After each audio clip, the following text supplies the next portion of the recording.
জালিয়াতি করে, নকল করে, রিগিং করে যারা ক্ষমতায় বসেছে, একটা সিলের মালিক হয়েছে, তাদের হাতেও ক্ষমতা নাই।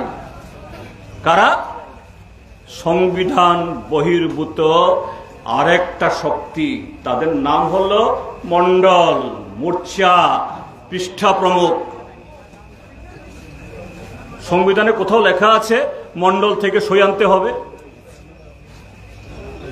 সরকারি অর্ডারে কোথাও লেখা আছে মোর্চার অনুমোদন লাগবে? কোন ওয়ার্ক অর্ডারে লেখা আছে পৃষ্ঠা প্রমুখের লাগবে, সম্মতি লাগবে? লাগে না। কিন্তু আজকে বকলমে কারা চালাচ্ছে ত্রিপুরা রাজ্য?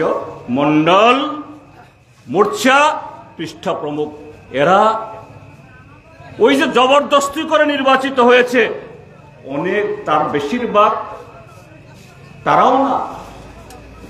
এইভাবেই বেআইনি লোক, সংবিধান বহির্ভূত লোক আজকে এই ত্রিপুরা রাজ্যের হর্তা কর্তা বিধাতা সবকিছু এদের হাতেই সরকার চলছে।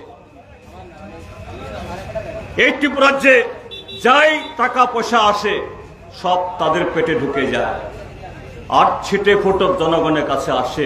সেই কারণেই আজকে কি জাতীয় সড়ক, কি রাজ্যের সড়ক, কি আপনার গ্রামের রাস্তা, কি আপনার বাজার, কি পয় প্রণালী, কি আপনার বাচ্চারা যে স্কুলে যায়, আপনার শিশুরা যে অঙ্গনওয়াড়িতে যায়, সর্বত্র বেহাল বেহাল বেহাল।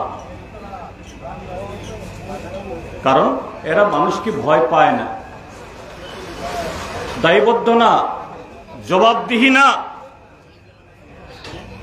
যদি ঠিকভাবে ভোট হয়, মানুষের ঘরে ঘরে গিয়ে সিপিএম হোক, কংগ্রেস হোক, বিজেপি হোক, যে কোনো দলের বাড়ি বাড়িতে গিয়ে যদি চাচা, মামা, কাকা, দাদা, ভাই, ভাবি এসব করে যদি ভোট চাইতো, ভোট নিয়ে পাশ করত, তাহলে চক্ষু লজ্জা হলে থাকতো। কাজে তাদের চক্ষু লজ্জা এদের নাই। এরা তো কবিগুরু রবীন্দ্রনাথ ঠাকুর একটা কবিতা, আমরা সবাই রাজা রাজা রাজত্বে, সবাই রাজা, স্বঘোষিত রাজা তারা। কাজে কেন তারা প্রজাদের কাছে মাথা নত করবে? কেন হিসাব দেবে? কেন গ্রাম সভা করবে? কেন হিসাব দেবে? কাজেই আজকে ত্রিপুরা যে ভোট হলে কেন তারা অবাধে ভোট করে না? কেন ভোট আসলেই মস্তান, সমাজদ্রোহী? 2019-এর নির্বাচনে 96% আসন জবরদখল করে নিয়ে গেল। বাকি 400 আসনও নামকেও আসতে প্রার্থী দাঁড়ালেও ভোট দিতে দেয়নি কাউকে। 100% পঞ্চায়েত তাদের হাতে। এবারও চেষ্টা করেছিল।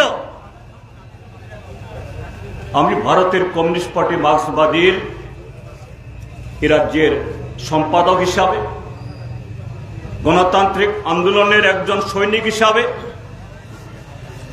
ত্রিপুরা বিধানসভায় বিরোধী দলের নেতা হিসাবে যে সাংবিধানিক যে দায়িত্ব, সেই হিসাবে আমি আপনাদেরকে কুর্নিশ জানাই উত্তর ত্রিপুরার মানুষকে, 19 কোটির মানুষকে।